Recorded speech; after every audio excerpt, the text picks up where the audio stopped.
Guys, can we all agree that it's a taboo to have a quiet week in this country?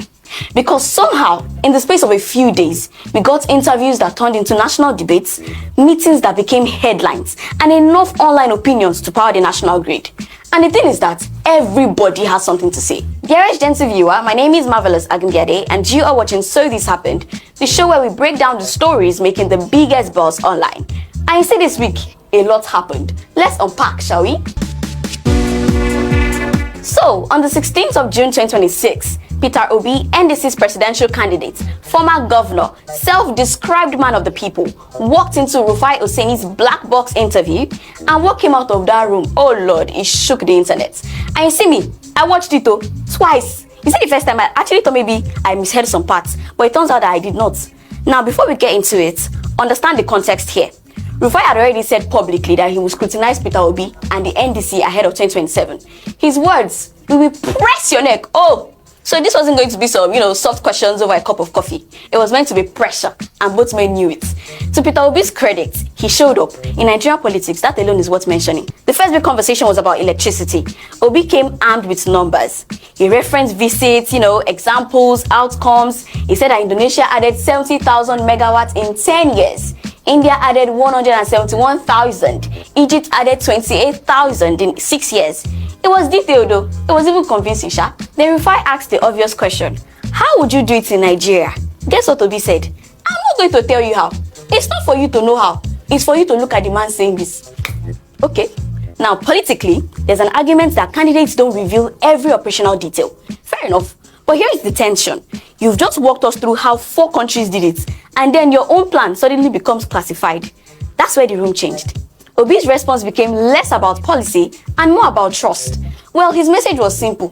You know what? Trust me and I will deliver. Then came the topic of security. I say this was probably the most emotional, powerful moment of the interview. Rufai asked about insecurity, the kidnapping of citizens and the communities under attack. Obi responded strongly. He said, either the terrorists are in charge or I am in charge.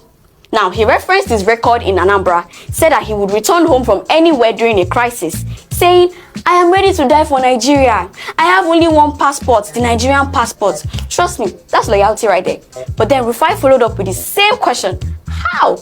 And again, Obi would not say anything. Suddenly, the interview stopped being about passion and became about something else entirely. The gap between conviction and explanation. And look guys, passion is good, trust me. Nigeria needs a leader who actually cares. But caring and governing are 2 different things. At some point, trust me has to come with, oh, this is the reason why you have to trust me. Obi also revisited 2023, saying he won the election. And that one day, the story will be told. Whether you agree or not, politically, that's interesting. It energizes local supporters, but it also raises a question. Does 2027 become a campaign about tomorrow or a replay of yesterday? Yes, trust me, Peter Obi showed up. He got engaged in the interview. He did not run from the hard questions. That matters. Rufai actually asked what any serious journalist would ask. That also matters. But what this interview really did was put something on the table that won't go away between now and 2027. You can't keep asking Nigerians to believe in you without eventually showing them something to believe in. And the closer we get to that election, the louder that gap is going to get. The question isn't whether Peter Obi is serious at all. The question is whether being serious is enough. What do you think about this story? Share your thoughts in the comment section below. I want to hear you say thank you, Mr. President. Thank you, Mr. President. We see the good thing you're doing. We see the good thing you are doing. And we are just pleading to fast track it. And we're just pleading to fast track it. Now that is a valid message. I tell Mr. President, thank you. Thank you, President. Thank you for what? Thank you for what? Malawi's government has steadily taken their people home. Zimbabweans are steadily taking their people home. Mozambicans are steadily taking their people home. Our people are asked to leave their homes and come here to be lifted. They sold the little things they have. Their house rent here is monthly. It's not like Nigeria where you pay yearly. They pay house rent here monthly. And so people have told their landlord, bye-bye, I'm not renewing my rent.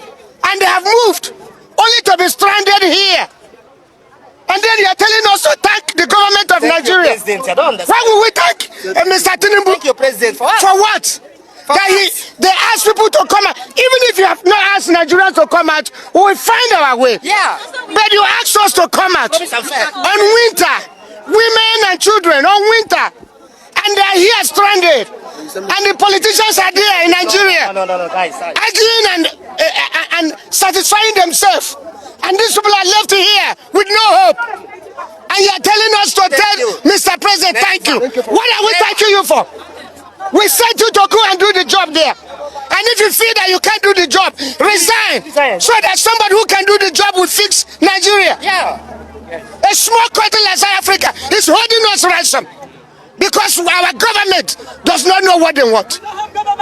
So if Tinubu cannot fix Nigeria, which we have seen, he can't fix Nigeria at home, he cannot help Nigeria in the diaspora. So why do we say we have a government? Then he should resign and allow people who can be able to, because he begged to apply. He said, please elect me and I'm going to save Nigeria.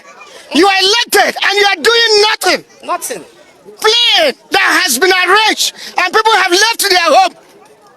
Then we are stranded here and you are telling us to thank you for making us to be stranded.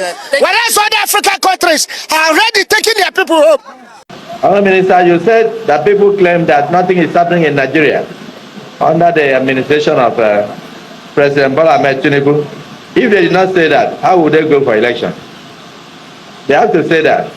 And if you notice what is happening recently, when they realize that they cannot talk about projects, when they realize they cannot talk about performance, when they realize they cannot talk about good laws, when they realize they cannot talk about the transformation in the petroleum industry, when they realize they cannot talk about subsidy removal that have been promised Nigerians for decades, when they realize that they can no longer talk about most of the abandoned high-rises in Abuja, such as the NRS building, Nigerian Revenue Service building that we commissioned the other day.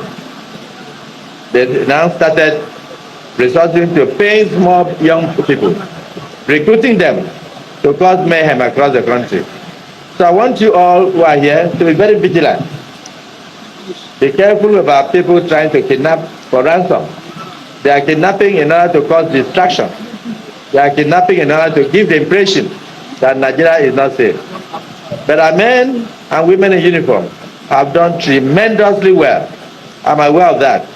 But many people will not know. And that's why I keep saying that the devil you see today, you will soon see them no more. Elections will come and go. Elections will never be our end. We will see the end of elections. Elections will never see our end.